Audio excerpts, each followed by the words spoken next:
Minneapolis, Minnesota to Fargo, North Dakota, a route I never would have imagined myself taking by plane, let alone an Airbus with in-flight entertainment screens. This'll be interesting. Let's go.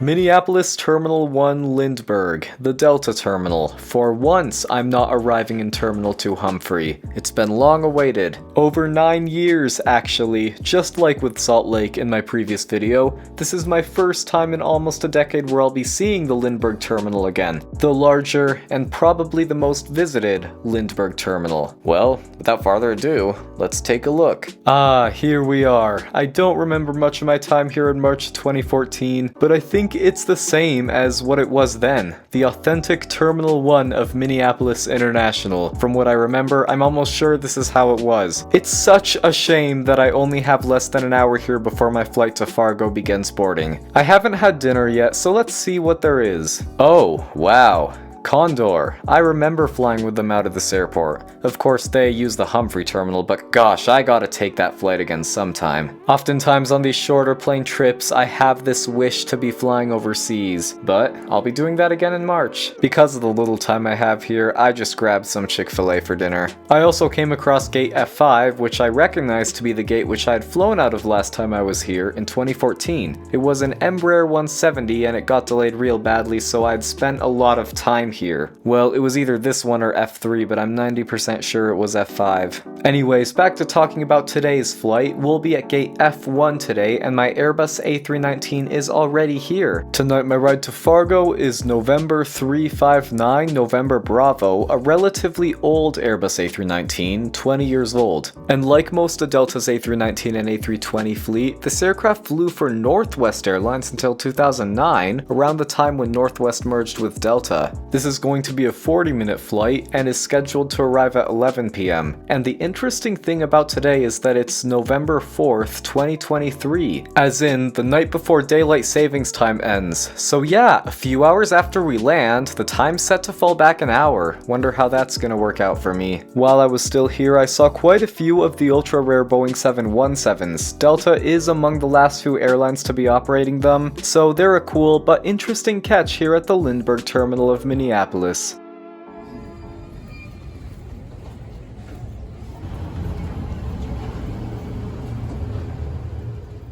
Welcome on board. We are right beside an Airbus A320 of Delta, which will be headed to Calgary tonight. That's actually the aircraft type I was supposed to be on today, but when they swapped my previous plane to a generic A321, they swapped the plane for this flight too, so yeah, I'm on an A319. The first thing I noticed about this interior is, wow, this plane is 20 years old.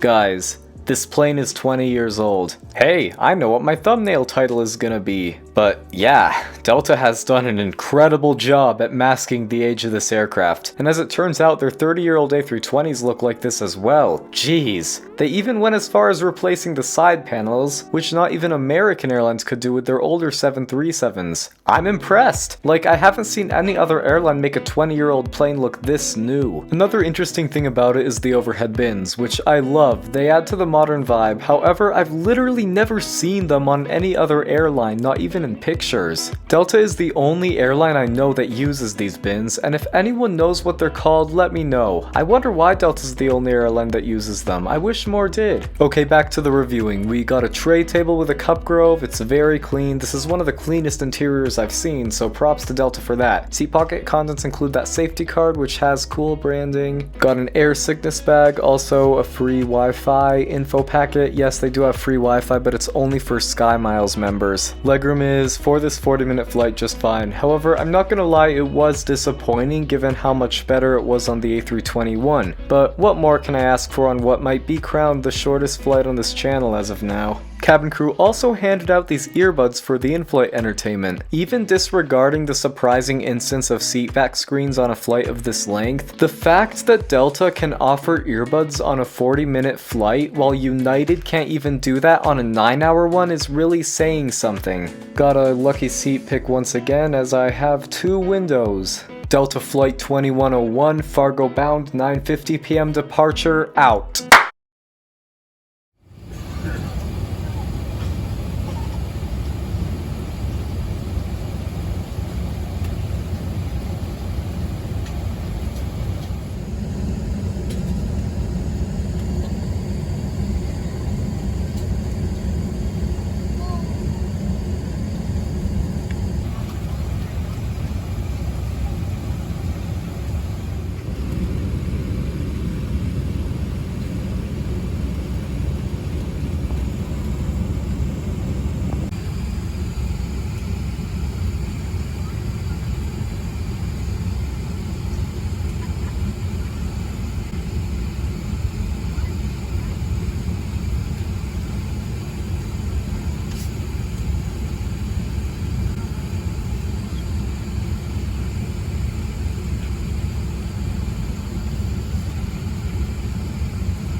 So, okay, what do I have to say about this flight? I have nothing to criticize, but at the same time, it was a 40-minute flight. It's tough for an airline to make something miserable out of that. So yeah, nice short flight with Delta, I guess. The only thing that separates this flight experience from other short hops I've taken is the massive in-flight entertainment selection with the quick interactive flight map. I'd normally think that's unusual, but it makes sense in this case because Delta does use their A319s on longer routes. Like, this plane came in from Austin, Texas right before I got on it, and they just so happen to use it on extremely short routes like this too, and I love that. Yeah, I know, 40 minutes does not give me much time to even use the seatback screens, but it still makes the experience a lot nicer. Well, that coupled with the retrofitted interior. And that'll bring the final score to 8.7 out of 10. This was a good little flight to Fargo's Hector International Airport, and I'd recommend Delta to anyone.